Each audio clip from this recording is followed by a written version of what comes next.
here with Tom Fiocchi, and Tom, you've got some really cool stuff here. Can you tell me about some of these armor and some of these guns and stuff that you've got here? Thanks. I'm a props artisan by trade. I actually work for Ohio University. I have a props program teaching students how to make this kind of stuff. Very cool. So basically, we got a pretty well-equipped shop, and always been interested in this. When I was 6, I was making my own submachine guns when we would play Army and stuff like that. Cardboard. And... Yeah, no. My dad showed me how to use a jigsaw. We had old plywood. So I was the only kid. I was the only kid with an MP40 Schmeiser submachine gun that spray painted black. It used to cut out of it. Yeah, look at the German guy right there. But it's kind of bizarre that now I'm this old and I'm still doing the same thing. The same thing you did when you were 6 years old. Yeah, absolutely. But making this stuff is it's a lot of fun. You can see I actually have a job on the side doing stage combat swords. And you'll see some of the stuff that's here. A lot of it's mine. Some of it's actually some student work. But these are all, whenever you're building these things, the first thing you're going to be doing is you got to find the research. You have to figure out what you want to do. Okay. In this case, this is I think it's Revenge of the Jedi. I guess it's an E3. That's the Boba Fett's gun. And basically, you try and find screenshots and things like that. The thing that's great about these, the first series of Star Wars guns, was that they were based on. They're basically World War I, World War II, or World War I. Yeah. This one is actually, I thought it was, when I first saw it, it looks like a cowboy gun. It looks like a 6-shooter. But it actually is not. It's actually a World War I flare gun. Really? And you see, it has this you can gigantic, tell by the fat barrel. Yeah, here. well, that's the thing, is that it was a top brake, so it actually pivoted there, opened up. There was a gigantic bullet that went in. It was the flare. And it had to have a stock on it because the thing had such a recoil that it would knock you on the ground. And so what they did is these things, they had a lot of them in warehouses when they were doing the original Star Wars films. It was in the mid-'70s, and they didn't have like crazy budgets like we have now. Yeah. And what they did is they took, all of the guns were basically ones that they had in storage. This was there. You'll see the Han Solo gun over there. It's based on the Broomhander Mauser. Yeah. And the Stormtrooper gun that no one can hit with is actually a Sterling. Yeah. It's a Sterling submachine gun, which was the follow-up to the Sten. And they just kept the stock folded and welded on a few things. The little sights on that thing is actually a little half a binocular. If you take a look at it, then they've reversed it. If you take a look at it close, it looks like mini binoculars. And they basically had a whole bunch of them, and they welded them on. And that's how they made them. So I go to a lot of cons, and I see a lot of people cosplaying like Star Wars characters. And recently, you see a lot of props that are 3D printed, or you might see some props that are like resin casting. That's the end of my career. A lot of your stuff is metal. Like it's heavy. It's not a lightweight plastic like what you would get with a 3D printed prop. Can you tell me a little bit about some of like the materials and the tools that you use to get started making this stuff out of metal? Yeah. Well, one of the things I was planning to do, because I was going to try and market them. Now I don't know. The big deal is I think that most people that are at cons all day don't want to be carrying around something as heavy as it. You pick up the Stormtrooper gun there. It's almost totally out of metal. A real submachine gun weighs 9 to 10 pounds. Yeah.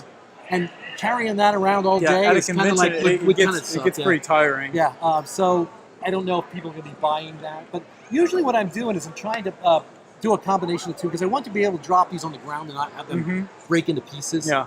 So I have definitely had the experience of dropping a 3D printed thing and then watching your hard work shatter on the concrete in front of you.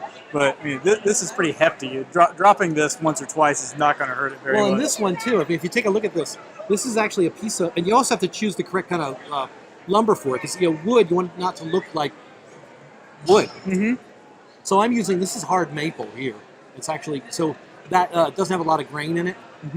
This is actually, I usually try and get steel on the the outer portions. Some of those guns over there, they're really kind of nice, because when the paint wears off, there's steel underneath it.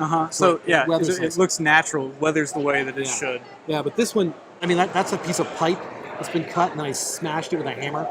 This has actually just been ground out. This is a piece of 1/4-inch steel that I drew the pattern on, basically ground it, and it basically welded it here and here, brazed it right into this thing. And then this thing, it's got a couple of pins that basically drive right in there, so this isn't coming off. This is actually the piece of steel, like the real one, which you did a copy of that. what I actually did with this to get it is I found the actual pictures of the real one, and then I scaled it up in a Xerox machine. Yeah, to full start scale. with a flat pattern. Yes, and you can tell, and online you can find. I mean, I found online the E11s. Mm-hmm.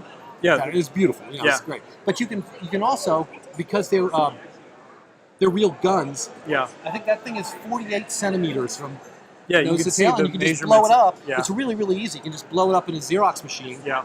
And then you have a pattern right there. I'll do several patterns, then actually cut them out. Like this, cut it straight out, lay it out on my steel, and I can cut that. I got a plasma cutter, I can cut it with, I've also got a metal cutting bandsaw I can do with it. And then I grinded it to the exact shape that I need. Very cool. These are drilled out, put in. But, this one I just made, these are just different pipes, you can see they're welded. And sometimes I don't clean them up real well. I've been doing, the ones, like, the most recent one I did is the DL44, the Han Solo one, and that's pretty tight. Very cool. I'm just trying to be tighter because I know that most cosplay people really want it to be as tight as they can. I've built a lot of DL44s, and I just recently finished one that's made out of an airsoft gun. Yep. And and then I added 3D printed parts to it. Yeah. And so that gives me kind of it's a little bit more weight than what it would be if it was completely plastic, because there is some springs and the mechanical part of it. There's that Denix. It's not a Denix, but because that's the one. Maybe if I sell some of these things, I might buy a Denix and modify it with the steel. Should. If you take a look at that one, in fact, I did a lot of firework on that outside. I think it's all steel. Yeah. So the whole, and that's just me and a file and a Dremel and stuff like that. But like I said, I've got the facilities to. You have all these awesome tools that you can play with. I can MIG weld. I can do all that kind of stuff like that. So you're showing me all these cool prop weapons and stuff that you have here, but we're kind of burying the lead, which is the land speeder. So you built a replica of the land speeder from the indoor scene from Return of the Jedi. How did you go about doing this? It is exactly the same as this. Yeah.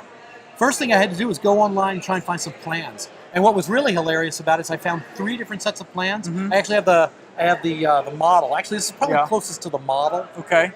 You mean the maquette used in the film? Yeah. No, there's a little. Or do you mean like an action figure? I think no. There's actually a plastic model. Okay. I think it's by MPC or something. Like a collector's model. Yes. Okay. Yeah. And you have to glue it. I had to put it together and stuff like that. Well, all 3 of them, none of them, they all of this dimensionally good. Yeah. But all of the details are different on all of them. They're all slightly different. Yeah. And so when you have that kind of thing going on, you kind of either choose one or you wing it. Like I'm not super tight with this thing. I'm tight to a point. I have to be functional. I had to also engineer it to come apart. This thing comes apart, the main body. So you can transport it because you want to take it to the nose comes off, like the tray underneath with the blaster on it comes off. Like you can see I'm not done. I don't have the panniers on it yet. The foot pedals and stuff come off too, so I can put it in the minivan and drive around with it. Awesome. And it's got to be, people are sitting on it. I tried to make this the stand so it comes out the back. It's actually a real honker piece of steel underneath this thing, so that people can ride on it. I can get 2 full-size people sitting on it. Yeah, I mean this thing is sturdy. Like so I've seen replicas of similar to this that are to look at, not to touch. Yeah. This one's sturdy. Well, I wanted everybody. I mean, I'm like the props guy for Ratha Con. So I made a TARDIS 2 years ago, and this last year. I want to try and make an X-wing cockpit or the Millennium Falcon cockpit. Yes, yeah. The problem is transporting that, putting it up, setting it up. Because to tell you the truth, this one I actually had one of my ex-bosses from DC called me up because somebody he wanted to know what it would cost to build one of these things for. There was a corporate event, and the president of the corporation wanted to fly in on one of these. Yeah. And I quoted him like, okay, $6,000. Yeah. I had no idea. Yeah. But they didn't go for it. But I was like, oh wow, indoor speeder.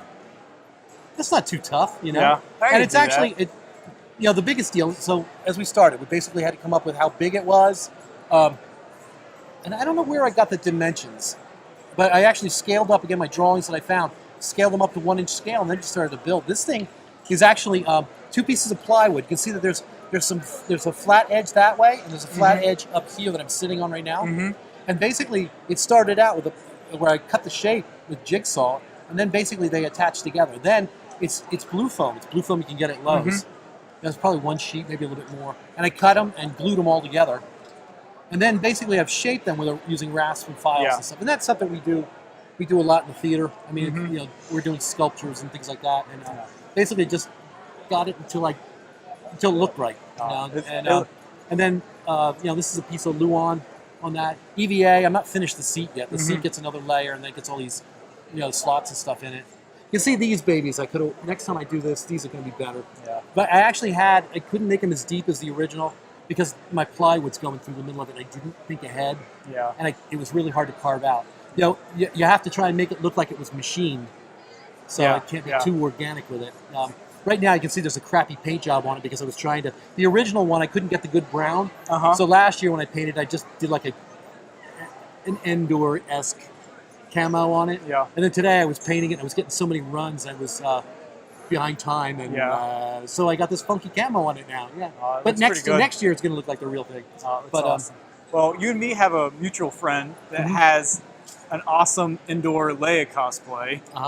And so we were hoping we could maybe talk you into letting us drag this thing out in the woods sometime. Oh, yes. And do some awesome indoor photo shoot sometime. I think that would be awesome. Yeah, it doesn't weigh too much, so and it really is pretty easy to put together. Well, if people wanted to see some of your stuff online, is there anywhere they could go?